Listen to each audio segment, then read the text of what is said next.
Sue is a prolific writer and thinker, and when you really think about people being thought leaders, Sue is one of those. She's coming up with new thoughts all the time and testing them and working with her clients to implement them. I love what she's doing, I love what she writes, and I'm really delighted today to have Sue speaking with us. Sue Barrett. Thank you very much. Thank you very much. I'm very grateful. Thank you. Beautiful. This is a bit like a kind of a diary or a journal journey for me, because I started my sales career in my father's timber yard when I was about 12, 13 years of age. And in fact, that's actually where I learnt how to sell better and how to help people and how to sort out puzzles and problems for people. And not long before he died, it was about 4 years ago now, he went on a bit of an archaeological dig up in his cupboard and he found a book, and it was called How to Hire and Manage Your Salesmen, circa 1960. But what was really beautiful about this book, besides the sexist title, was the fact that actually all of the things that I'm going to talk to you about today are actually still, the things in this book are still relevant today. There are a few changes and twists and turns, but it is a really interesting journey about looking at what is good selling. How do we sell better? How do we help each other? And how do we actually navigate all of the sparkly, kind of sometimes terrifying things that are coming at us at a rate of knots? I have a science degree from Monash University in medical science subjects, so biology, pharmacology, immunology, those sorts of things. But if the truth be told, and there had been a qualification of its kind at the time, and I knew what I was going to be when I grew up, I should have been a behavioural scientist, because I've become inherently interested in how humans interact with humans, how we talk with each other, how we communicate with each other, how we exchange value, how we do all sorts of things. And so when I left my job when I left university with my degree, I fell into a job as a pharmaceutical representative. I was the youngest person at the time who had got the car and the bag and the license to be able to go and speak to doctors. I was 21, and that's where I learned how not to sell. They basically taught us how to show up and throw up information in front of people, and it really made me feel incredibly uncomfortable, because my dad, because you don't know any of these things at the time when you're young, he's just your dad, you know what I mean? And I just felt really disconnected from this kind of thing. And I just like helping people. I like sorting stuff out. I'm intellectually curious, and nothing makes me more more fascinated and more enthralled than, okay, how can we sort that out? And so I really was in difficulty at the time, and I hated selling, which is kind of ironic given what I'm doing now. And so I fell into the recruitment industry, and for a period of time, around 8 so years, I actually recruited salespeople in the medical, scientific, industrial, technical, kind of those sorts of areas. And this is pre the internet. I spent most of my time with Morgan & Banks. Some of you remember them. I was one of the first people in Melbourne for Morgan & Banks. And I interviewed approximately 8,000 people face-to-face for about an hour each in sales and sales leadership roles. And the really funny thing is that my best placements were people not from the industry that the clients were wanting to recruit for. And what was very interesting too is that when you actually ask these clients, sales managers, what are you looking for? What do you think the first thing is that they actually had, or one of the top things they had on their list of priorities? This person must have what? Not just sales experience, but industry experience. Okay? Now, my brain sees the world in patterns, and I kind of look at stuff, and I was kind of working out that a lot of the people I was meeting were really nice people. Some of them weren't so nice, but most of them were really nice, and they really wanted to do a good job. But what I discovered was, particularly for those who had a lot of industry experience, let's say they had 20 years, is that it turned out that they really only had 5 years repeated 4 times. So as soon as this is what kind of happened, this is what I was noticing. Now, did I have any kind of data, behavioural analytics and all of that? No, I just had my brain, and it picks up patterns, okay. So what happened was that I noticed that as these guys kind of ran out of puff, You know, they kind of got caught up and they ran out of whatever it is that they knew to do. Their sales results in that company would kind of go like this. And that's often when they came to see me. All right? And so what I found was that the industry that they were coming from, and this was across industries, were really only recycling the same old people with the same old ideas, and then they were getting the same old results. And the only thing that changed about these people was the colour of their business cards as they went from competitor to competitor. But every now and then I'd meet some gem of a creature that would come into my office. And I remember distinctly, I'll give you a specific example. I was recruiting for Johnson & Johnson at the time, and it was just when keyhole surgery was really, coming onto the stage. And of course they were looking for medical professionals. But I found this bloke. He was a chemical engineer by training, working in industrial sales. But his brain, oh my God, he was amazing. And I knew, no other evidence other than I knew, that he was going to be great for J&J. So I rang them and I said to them, listen, I know I've got these people with this experience, but I've got this guy. He is amazing. You have to see him. And God bless them, they actually agreed to meet them. This is what I mean. I know. What evidence is there other than I know? So I put him forward, and guess who became the best salesperson in the world for J&J in this area? This guy. And so I have this track record, I have this history, and there's a lot of them are retired now, but if ever I bump into them, they go, remember when you placed that person in here? So these 8,000 people that I met, and I interviewed, God knows how many, telephone conversations and resumes I read. There was no word search then. It was literally you reading all of these things. I became fascinated about what it takes to be a great salesperson.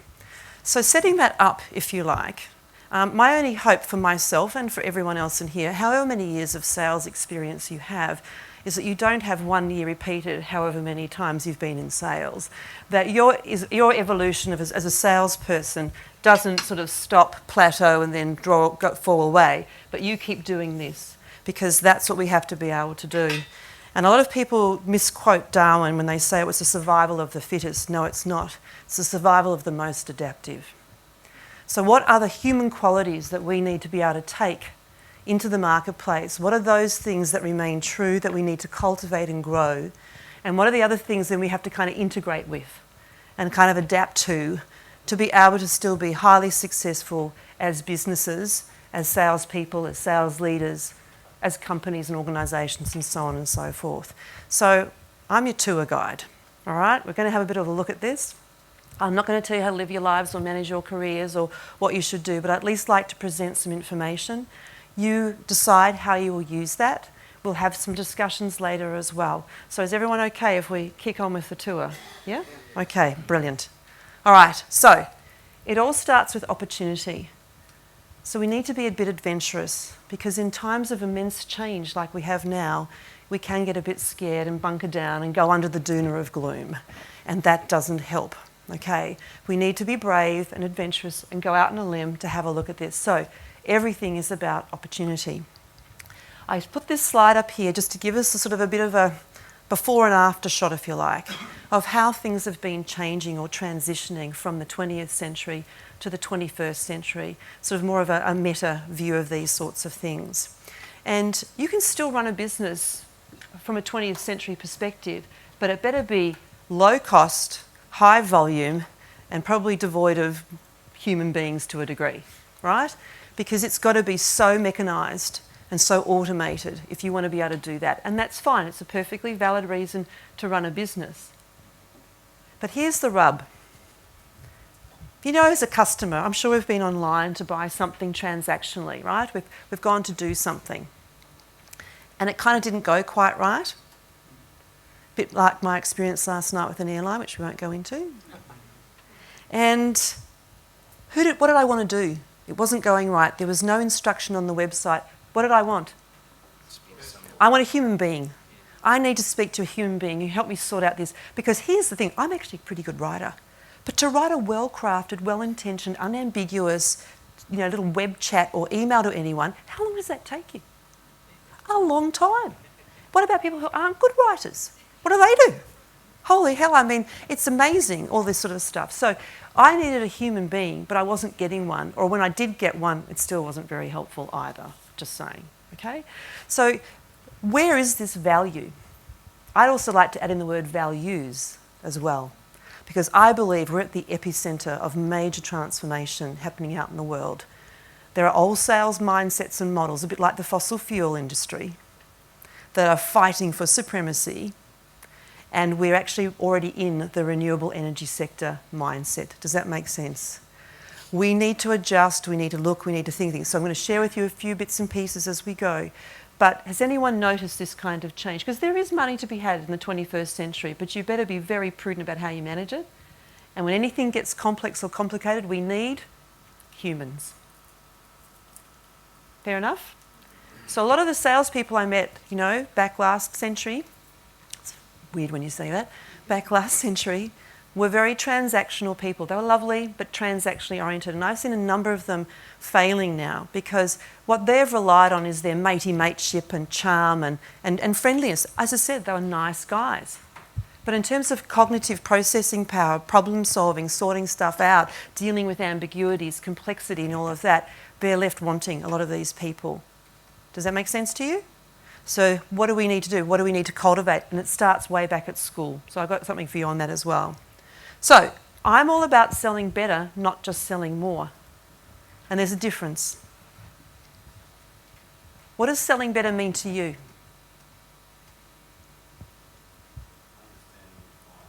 Okay, understanding your client. What else? Selling smarter. What else? Repeat business. Pardon? Repeat business. Repeat business. Having the customer have a great experience. Have the customer have a great experience. What else? Yeah, so long-term relationships, playing for the end game. This is so important. Sustainability, long-term, thinking about not just that quick win. There's a lot of those people who can go for the low-hanging fruit. But the ones who actually can stay to actually cultivate something with much more meaning and purpose to it, to actually drive genuine change and opportunity, that's what we're looking for now if we're going to have human-to-human interaction. Okay? So think about it. If you look at your organisation, you look at your own role, how can you sell better, not just sell more? Yes? Of course. Can you repeat the question? Okay, it's being held to ransom on quarterly targets, basically, is the summary of that, isn't it? How do we sell better over the long term when we're held to ransom by quarterly targets? This is the flux that we're in at the moment. This is this wrestling match that this old die-hard quarter-by-quarter short-termism is trying to maintain its dominance. It is fighting for survival as we start to shift, which is why it feels really uncomfortable at the moment. But eventually when you start to look at putting in place a bedrock of opportunity in there and helping people. I mean, one of the things that we're looking at is how can we double, triple, quadruple our sales force overnight without having to put an extra salesperson on board? That's a cultural thing. That's engagement across the whole business. That's when you can start to get change and traction and momentum and those sorts of things. It's strategy, it's a whole range of elements.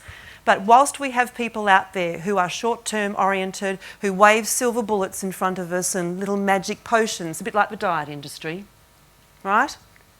We are going to have people still kind of distracted by all these little sparkly bits rather than putting the effort in to run good business. I was speaking to a few of you, wasn't I, in the breakfast session, and we were talking about one thing, which was this.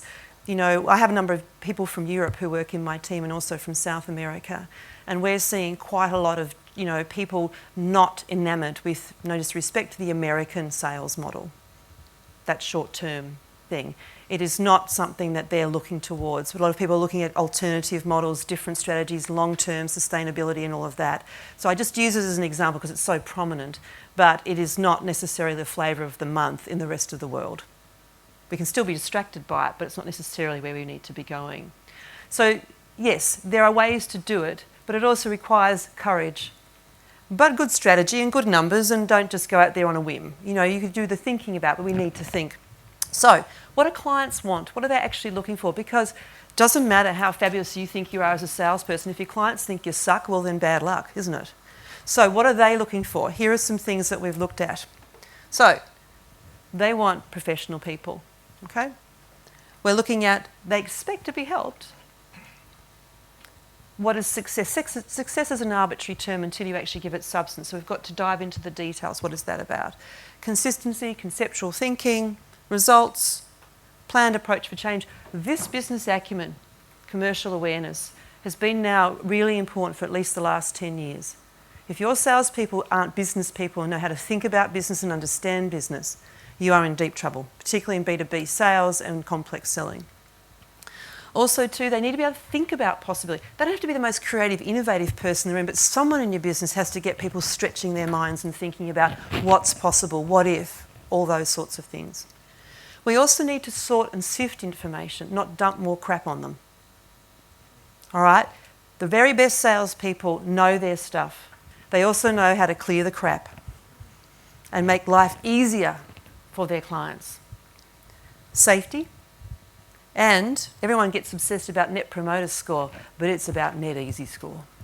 How can I make my client's life easier? Simple doesn't mean easy. I'm not talking about simplistic, because some of these deals and situations we have to deal with are incredibly complex. But how can I make this flow more easily for them? How can I make communication more effective? Make my technical people more user-friendly, or whatever it might be? You know, how can we work together to actually create this flow? That's not just a salesperson's domain, is it? It's from the top. We have a lovely saying, one of the guys that works with me is German, and there's a German saying, which I will give you in English, of course, is that you sweep the staircase from the top. It starts from the top, back to your point. And it also, we need to stop being so anxious all the time and needing instant gratification. The good things that come to you come through cultivation. They come through hard work, dedication, not instant gratification. So I probably sound like your mother now, apologies in advance, but these are some of the home truths and the truths of life that we can't stray away from when we get distracted by all the sparkly things that are out there. So the things that we've had to add recently, so as I said, business acumen definitely been there for quite some time now, but would you want to have a guess which ones have been added recently besides Net Easy Score? I think that's a bit of a giveaway, that one. So there's 3 others up there that are actually really prominent at the moment that clients are looking for. What do you think they are? Conceptual thinking. Not conceptual thinking. That's been feel safe. Absolutely feel safe is one. What else? Information sorting and sifting. Who just said that? Yes. Feel safe. And one more. It's just one word up there and it starts with C. Consistency. The brain hates it when it has to dance about and look at 55 million bazillion things at once. It gets anxious and distressed. Less is more, but keep it consistent. Know what you're doing and be very clear on what it is that you're taking to them. And whose perspective does this need to be presented from? Mine as a salesperson or the customer's? Exactly. So who are most companies' brochures written for? My euphemism for whatever. Okay, who are you trying to persuade and convince? Well, if you want to do self-aggrandisement, fine, go and have a little happy dance somewhere there. But start engaging other people, including internal people as well. So these are some of the things that a lot of businesses still haven't got right and still keep thinking it's all about them. And that's the problem. The best businesses, it's never about them. It's about how they serve and help others. And then it becomes about them because that's how they do it. Okay, now, give me a word to describe this picture. Just a word or two. What have we got? Curiosity. Curiosity. What else? Anything else? Discovery. Discovery. Focus. Investigation. Curiosity, yes. All beautiful words. Okay? Now, we've psychometrically profiled over 100,000 people in sales and sales leadership roles, and we've assessed all sorts of bits of them. And you've probably heard of IQ, okay, which is your thinking capacity. You've probably also heard of EQ. Okay, but the 21st century, it's all about CQ. What's that? Go on, have a guess. Be brave, go on a limb. Curiosity quotient. And you know what's really interesting? Because how old do you reckon this little girl is, roughly age range-wise? 3, 4? We get kind of between 3 and 6, okay? Now, how many of you in the presence, be they your own or others, children around 3 to 6 years of age at the moment, a few of us, we've all been there ourselves, okay? All right. Question about these children. Do they like to ask questions? They do, indeed. They love them. In fact, they can drive you completely mad. I love it. I think it's fantastic. Second question, do they like to be helpful? I don't mean they actually are helpful, but do they like to be helpful? Yeah, they want to learn how to do stuff, they want to put things together, they want to help you stack the dishwasher, whatever it might be, right? Third question, if you promise them something, do they have a memory like a steel trap and they will hunt you down until you cough up whatever it is that you promised them? Of course. Well, guess what? Welcome to great salespeople. We're all born this way pretty much, maybe not. There's maybe a few on the side there, but most of us are born this. Where is your inner 6-year-old? Where is she or he? Because this is who we want to bring out. We don't want compliance in the sense of, limited thinking and stuff. We want these, creative and beautiful, helpful. They love helping people. This is what we want. So we all keep looking for the new, but guess what? It's already within us. Bring this out, cultivate this, not just in sales, but everyone. This is what we need for the 21st century, these qualities. So, everybody lives by selling something. This is what I live by.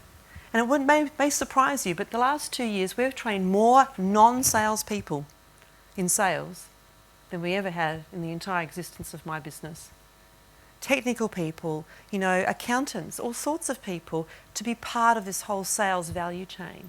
Getting them to actually realise that the skills that we're talking about are life skills that we need internally as well as externally. Okay? So these are some things that people keep looking out there for stuff, but guess what? It's right here. You come packaged with it. How do we cultivate it and create that stuff coming out?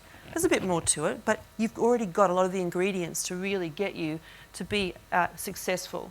It was interesting when my eldest son, Josh, said to me when he was about 11, Mum, I don't believe everybody lives by selling something. And I said, oh, okay, fair enough. Why do you say that? And then he basically said, well, Mum, I think this and I think that. And I kind of cut him off. I said, but by the very nature of you trying to persuade and convince me, aren't you trying to sell me something? And he went, oh, yeah, okay. So I look at this as a life skill. So how do we cultivate this customer experience? How do we cultivate, care? And even if we are automated and it's online, somewhere someone wants to speak to a human being. Amazon have finally put a phone number on their website. It's got very complicated, their business, and humans, when they need to talk to someone, they want to talk. They never used to have a phone number, any contact details. You were just left at the mercy of whatever happened. But now they have a phone number. So even if he can put a phone number on his website, humans still remain somewhat relevant. Okay, so selling exists on a spectrum. Here's our challenge. Because the S word has a lot of negative connotations. Most people think this is what it is because of all the bad news stories. Okay, but I'm on a mission to reframe and reclaim the true essence of selling, because selling is an enabler. It's about opportunity. Your intent, of course, how you do it, of course, that affects the outcome. But we've seen plenty of news stories about that, but we don't have enough good news stories about how to help persuade this lot up here that they're actually part of this game. All right, so that's what I'm saying. We're doing a lot of work up here to help these people come to grips with what is. The other week I started to train, believe it or not, one of our clients, a criminal defence law firm. If you're ever in trouble, they're really good. Just let me know, okay? I hope you're not, but if ever you do, you want to have a good criminal defence law firm in your back pocket. And what was actually did put a whole new perspective on client segmentation and client retention, I have to say, in terms of looking at strategy. But anyway, that's a whole other topic. But I've been working with them for 3 years, and I was part of their induction program for their new lawyers that started this year. And I sent them some articles to read and start to get them used to the S word, and it was fantastic. These guys, these young guys in their 20s, coming on board to social justice and all that kind of stuff you do, and we talked about selling. And they left with some really positive outcomes. And one of them said, I just never thought about it like this before. You put a whole different perspective on this, and I'm really glad I understand selling isn't what I thought it was. Because if they don't bill anything, guess what? They ain't in business. So it's these sorts of things we need to start to address. And then we've got that lot. They kind of already get it. Right? They're the ones who are out there creating these things. These are our role models. These are the good stories we should be telling about sales, not this lot down here. I know it's titillating and exciting to look at the devious, the dubious and the desperate, but I'm not interested in them. Whatever your role is in this room, let's stand up for what good selling is, selling better, because it actually serves us all well. And here's the thing, there is a reduction of field sales teams, but not a reduction of salespeople. So you've got to read statistics properly. Oh, the field salespeople, they're all going to go, oh, no. No. Please don't, please do yourself a favour, whatever you're reading, check the facts. All right, because there's a lot of crap out there that wants you to be scared. Dig beneath the surface. What's happening is that we're seeing kind of this split. We need people in the field, but they have to be absolutely cracking hot.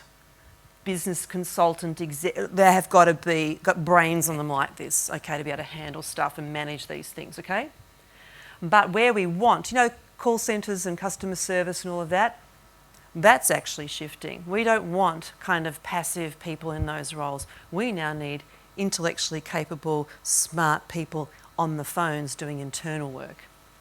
All right, so when it's not too huge, but it's complex enough, I want a decent person to talk to who can actually sort out my stuff and not keep sticking sticks in my spoke all the time, making my life even more miserable. I want them to think about what they're doing. We need to teach thinking. We need to teach people how to think, not what to think. That's what we need to teach people to do. And that takes practice and time. There's no quick fix to that. So what we're seeing is a rapid growth of inside capable people dealing with complex situations, working in partnership with their field people and across the business. And this is how we're doubling and tripling and quadrupling sales effort in businesses, not by just having a big field sales force. It's very expensive to keep a field sales force. If you're going to have them, they better be bloody good at what they do and directed in the right areas and not calling on one little tiny piece of business. We've got to manage these sorts of things in such a way that really makes it work. The analytics teams that we work with, marketing and sales working together, procurement, everyone working across supply chain and all of that kind of stuff, working about the whole customer buying journey. What's happening there? How do we serve that? If we pull that together, we start to have magnificent businesses. And even if the front end is completely automated, a human being somewhere has to make that work and connect to the customer to see if their life is actually made easier by dealing with us and better. And this interesting thing about domain experts, it's a term I coined a few years ago around domain experts. There's this paradox. They've got to know their stuff, not just their product, but they've actually got to know how this whole thing works in this system, okay? But it's more than that. They've actually got to be small w worldly. Have you seen Pestel before? They've got to know about the world. Because not only are they working with their client in this area, their client is interacting with this system and then this broader system. And then we have to teach people about how we actually are part of an interconnected web. And this doesn't happen by just going and doing some, little YouTube video for 2 minutes. This is about an inquiring, curious mind that continually assimilates information, looks at it, turns it around. So whenever you're looking at your markets, Pestel is a very useful thing, but it keeps us being small w worldly. And isn't it handy if you actually meet a great salesperson who not only sorts your problems out, but they kind of got this nice connected web of people that they know, and you ask them a question, they're not the expert, but they usually know someone who can help them. What do you like about those people? Do they make your life easier? Bloody oath they do. They're so valuable, you want them in your hip pocket, almost like have them as an app on your phone, That's what we want. Wouldn't it be great if we could actually all be apps, and they just call us and stuff? Anyway, sorry, I just went off on a bit of a moment of creativity there. Okay, but don't forget Pestel. Strategic key account management is still important. We need to think about these things. So it's looking at this sort of stuff here, getting your head around changes that are happening. You can't stay stuck in your product groove. We are all hybrid businesses now. It's just that the ones in the consulting world are used to consulting and doing this kind of stuff, and now they've been productizing their business like I've been doing as well. It's the companies that are product-based businesses. They've got a lot of domain knowledge, but they've never packaged it up and sold it as consulting services that are struggling. And they've got all these people who keep kind of just sort of sell product, not come in with expertise and knowledge to sort stuff out, of which the product is but a means to an end. Does that make sense to you? Okay, so STEM. It's not just because I'm a science student, okay. This is very important, and we're seeing, as I said, we're doing a lot of work with people who have got science, technology, engineering, mathematics backgrounds. What do they bring? What do these guys bring, usually? Critical thinking. What else do they bring? Problem solving. Discipline. Most of the time, not at the pub, but after no week or whatever. But anyway, discipline. What else? Sorry? Process, exactly. They bring a whole range of interesting ways of viewing the world. And it's funny, a lot of the really outstanding performers, back in my days of recruitment that I placed, were actually from a science or engineering background. I just didn't know it at the time. When you look back and you go, oh, okay, pattern there, pattern there, pattern there. And I've been working with Professor Bronwyn Fox at Swinburne University, who heads up a lot of these sort of initiatives, doing research grants and stuff like that. And she talks about these skills that we call sales and people skills as meta skills. And I think it's a great term as well. These are the meta skills we all have access to. It's how we use them. So it's being able to actually introduce, because a lot of the researchers now have to go and find funding to do their research. Can you imagine them thinking about the S word? All right? So we've been talking to them, the researchers, about this as well, how they can sell themselves better, engage. So STEM is very important for all the critical stuff that you bring, but also it's just that we now have a broader pool of people to recruit from who can bring us capability, as long as we talk about the S word in a much more positive and constructive way, not in the demeaning ways that it often gets talked about. So here is just an example of particularly that domain expertise level. If you have a look at that, I won't talk you through it, but you can see there's 3 concentric circles interacting with each other. And selling and marketing must work together. So you've got these sorts of things here that you've got to build up in that B2B sales capability to really build out your knowledge. And you've got a lot of spinning plates you've got to keep an eye on. You know what I mean by the spinning plates? Okay. So you've got a lot of spinning plates you need to keep an eye on there as well. And this requires study and effort to learn, not just to sit there and be spoon-fed. So, think about how you train and develop people. Does that give you some ideas of the variables? Okay. All right, so AI versus humans. A lot being said about it, a lot of, read beneath the surface of the headlines, please. There is more evidence there and there's good stuff there as well. So, does everyone remember iRobot? Anyone seen iRobot? Yep. Okay, so I don't know if you remember that, there's a scene in it where there's a car crash and there's a little girl trapped in one car and there's Will Smith trapped in the other car, okay? And the robot comes along and who does he save? Will Smith. And Will Smith's like incredulous, why did you pick me? Well, you had the better chance of survival. But who would we have saved first? The child.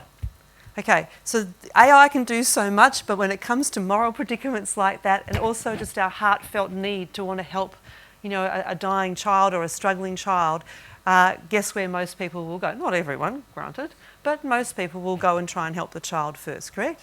So this is the challenge that we have. And we've got to be careful. I read an article this morning about former Facebook and Google employees who are really anxious about the kind of the depression and the kind of the brain wiring that's happening with people. Although I don't know a lot of young people are on Facebook, quite frankly. My kids aren't. They hate it. And so maybe there's some hope, that kind of stuff. But it's very interesting to have a look at this. So we must be very careful that it's not the be-all and end-all. Like anything, it's middle path. Middle path, middle path. What path that is, we're still working out. But it's not one thing or the other. So please remember to read beneath the headlines. So when it gets complicated or complex, we need humans. I've already mentioned that to you. So think about those areas in the buying process for your customers where human beings are required. There will be ways to automate aspects of it, but be mindful too that, if you want to cut the heart and soul out of a business, just get rid of human beings and then it just becomes boring. And human beings don't like boring. I mean, if your sole purpose in life is just to make a lot of money, well, then you'll probably be happy. But the vast majority of people I've met and psychometrically profiled as well, where is money feature for them? Number one? Depends on where you're at in your life at that point in time, but most people aren't motivated by the money. So this whole profit-oriented. Can I encourage you to read The Science of Motivation? If you can't read that, there's a great 10-minute RSA animation video called Drive by Daniel Pink. It's been out a while, but it's about the science of motivation. I strongly recommend you watch that because that might just change how you do your remuneration structures for salespeople. Okay, so do everyone know this guy? Yes. Okay, just recently, he was talking about all of this issue with AI and automation and stuff, and he was talking about these meta soft skills like Professor Bronwyn Fox and I have been talking about, that these are critical, and education needs to adjust itself really to start to actually cultivate these things. And so I'm a Montessori parent. If any of you know what Montessori education is, you'll know what I'm talking about. If you don't, I encourage you to look that up. But Mary Montessori was actually a medical doctor back at the turn of last century, one of the first women to become a medical doctor and then a paediatrician. And she is one of the pedagogical icons of education. You know, all the little desks and things that your children sit at in kinder and that's because of Maria Montessori, because she studied how children learned and all the different things. So, but here is a list of the things that Montessori education is actually all about. And kind of ironically, it kind of matches what we want in salespeople, isn't it? And so it's very interesting when you start to look at, back to the inner 6-year-old, how do we cultivate these qualities in our children and in ourselves? Because it's in us. It's how we craft them and build them forward. So it's a long game, ladies and gentlemen. It's something that can start from, you know, from birth, how we actually cultivate these qualities. And we need these for the 21st century, despite all of the press out there about humans will be non-existent or whatever they talk about. Okay, so, and when I meet great salespeople, guess what? They got that. They never shut their inner 6-year-old down. Okay, so it may not surprise you, either did I, and my initials at school stood for suck brain, but anyway, there you go, because I love learning and out there having a go. It wasn't a popularity contest, I wasn't winning that, I can tell you that right now, but I didn't care because that's what my course in life was about, and I really enjoy it. So, and of course, it's a great photo, however, it comes with a lot of baggage. This is the challenge with this. It looks glamorous, it looks tantalisingly tasty. However, it's back on the red zone of the spectrum, but it's, you know, it's put out there as, you know, as the way to go for people, and most people I meet feel sick when they have to think about behaving like this. So we're about transparency, substance and ethics over spin and deception. And the more transparent we get, the more quickly we'll be able to see these people. You know, the guys in the SMA know how many articles I've written about likes of CBA and some of the stuff that they've been doing. And apologies to anyone from CBA here, but there's a lot of crap in these sorts of areas and it needs to be called out. So as pretty as that looks and enticing as that looks, it has consequences. So consistency is key. Being interesting is key. The more you keep your mind open and worldly, adding value is key. Genuineness. And of course, being reliable, that helps a lot. Okay, so cultivate these sorts of qualities, the Montessori qualities, help move that forward. Sales leadership, got to wriggle on. Okay. This is what the world of the sales leader can often look like, particularly in the 20th century. You know, I had a few plates spinning, a few things like that. But in the 21st century, this is what their world now looks like, okay? And they've got all sorts of people involved with it, and it's all over and oh my God, I mean, how many plates do I have to spin? And they need to lie down. A lot of sales leaders that I meet are just like overwhelmed. So we've got to come back to really good structure and process. So here's a model. I don't know if you can see it, but you'll see it on the slides when we actually pull it together in terms of the presentation. But here is what we've pulled together for giving you foundations for sales leadership. A lot of sales leaders come from the sales world, which is nice, but it doesn't always translate into running a sales team. There's other bits you've got to get your head around and learn. So one of the key things is this sales strategist and long-term. Someone asked me at breakfast time, how do you engage people at senior management level? Well, you get them involved with the sales strategy from day one. That's what we do all the time. If I can, I mandate that the CFO and the CEO and everyone else is part of the sales strategy, because it's often the first time I've ever actually looked at sales in such a way, because the rest of the time they just want a predictable pipeline that they don't have to worry about. And I go, yeah, in your dreams, guys, what do you reckon? You know, if you have a predictable pipeline. So get involved with this, understand how you support this process and be part of the whole value chain. And long term, also be a systems expert. We are about systems thinking. There's a fantastic book that I'm reading at the moment. It could be deemed torture, but it is about the collapse of chaos, and it's about systems thinking. And like, I'm only up to about page 40 because the font's so tiny, and like 40 pages is like 120, and it's by these mathematicians, and oh my God. But there are systems in everything. It's amazing when you start to think about it and understand it. So think about being systems oriented, not just CRM, by the way. I'm talking about ecosystems, business systems, and CRM is just an enabler as part of a system. So bring in diversity, all right? Not gender and capability. Bring in different people, technical people, get them part of that sales value chain, get them engaging with customers, teach them how to be a bit user-friendly, and they're awesome. I work with a lot of them who are on the spectrum and just teach them how to communicate a bit better, and they actually become these amazing people for their businesses.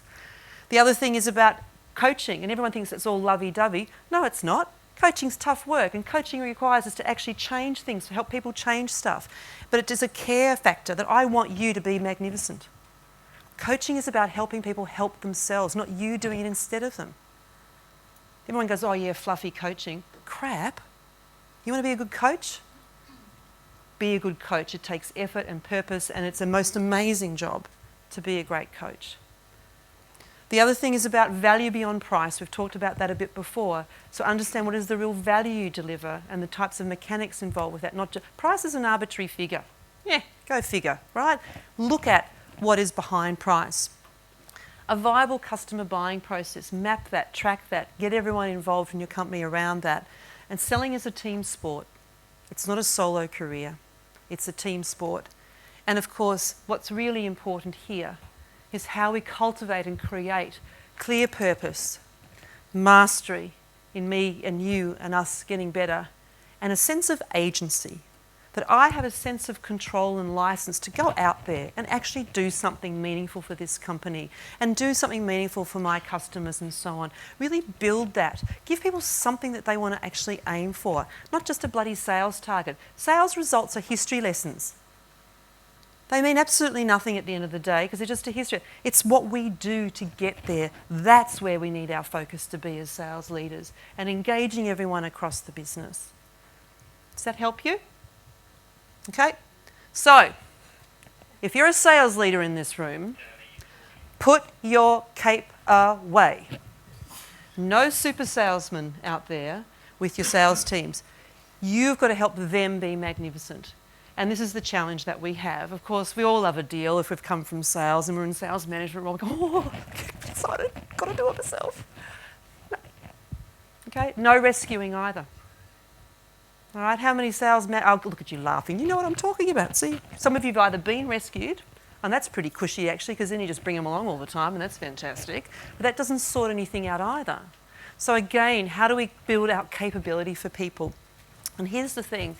In the 21st century world, we really want them to be able to make an honest assessment of the status quo, read beneath the headlines, look for the data, look for the information, really start to pull this together as sales leaders and start to look at the, not just segments, but sub-segments and even micro-segments.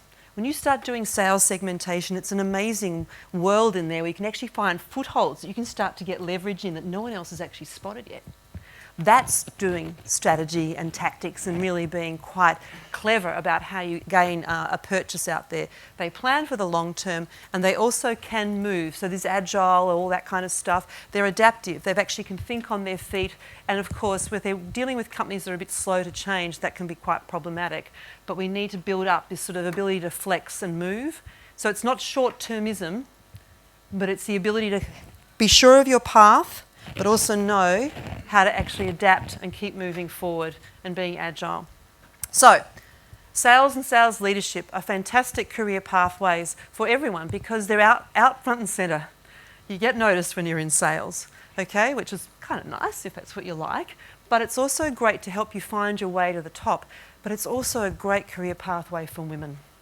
You know, I've been writing a lot about women over the years. I've been doing research projects on women in sales, and they do bring a range of capability with them that a lot of the qualities I've just mentioned, I'm not saying all women or no men, but I'm talking about that they bring that. And as long as they can bring a sense of confidence about them and we create this space, you know, some of the best salespeople out there are now women, particularly in those complex areas. I remember years ago someone saying, you know, why are there more male inventors and not so many female ones? And this person's, this was in some creative think tank, said the reason why there's more male inventors is because they make things, whereas women fix process. The 21st century world is for women, not because I'm here to say men are redundant, but we need process systems thinking, and women are great at that. Okay, they bring about a sense of capability, and we've got to pull that together, not just some arbitrary individual item that we can flog off for whatever we want to flog it off for. It's now, we need both. We need the yin and the yang of selling. We need them to come together, and the women need to help the men cultivate those qualities of process thinking and listening in that, and the women need to learn how to be more strident and stand up and get out there and not be called whatever we get called when we do it. We need your support men to be able to stand here and do good work like that as well and not be derided for being an assertive person. Okay, we need to work together to pull this forward, but there's a great career path for people. And women actually have, I think it's, I just have a little note here, and it's called the, where are we here? It's organisational citizenship. That when women are leading sales teams, they create this organisational citizenship, if you like, this connectivity across the business, what I've been talking about. So there's great opportunities there for them as well. So, who are some of the salespeople, famous people who've become CEOs? Well, we've got Gail Kelly. She actually was originally trained as a teacher. She ended up working in the branches for a bank over in South Africa, I think it was, and then came to Australia. So she's come from the front line. So she's obviously, and it's really sad, you know, because I can't find many of them. I'm not saying whether you like her or not, but she has come through there, and you've got to give her credit for her career. He started out as a salesperson, still is a salesperson, quite frankly. But I looked in his background, and whatever you might think of him, he started selling door to door when he was young. And of course he's just passed away, but these are some of the people that have come through the sales path. And there's plenty of more of them, some of them not as famous as some of the names up there, but it is a great career, but it's something that we can share with everyone and cultivate and actually start to create genuine opportunity for fair exchange of value, long-term sustainability, and because everybody lives by selling something, so let's make it an honourable thing to do, not something to be frightened of, and to help us navigate ourselves and our way in the 21st century world. So, remember our little girl from the beginning? All right, this is what she or he looks like when they grow up. So these are the qualities that we cultivate. These are the things when we put our, shoulder to the wheel and develop ourselves and keep challenging our thinking and wanting to be magnificent. These are the qualities that we actually want to cultivate and create. And this is what they can become if we start early enough, or we get them and we help people start to shift. Anyway, opportunity favours the proactive and the adaptive. John, thank you very much for the opportunity. I know we have a bit of a panel discussion now. Has this been helpful to you? Yeah, very. Thank you very much.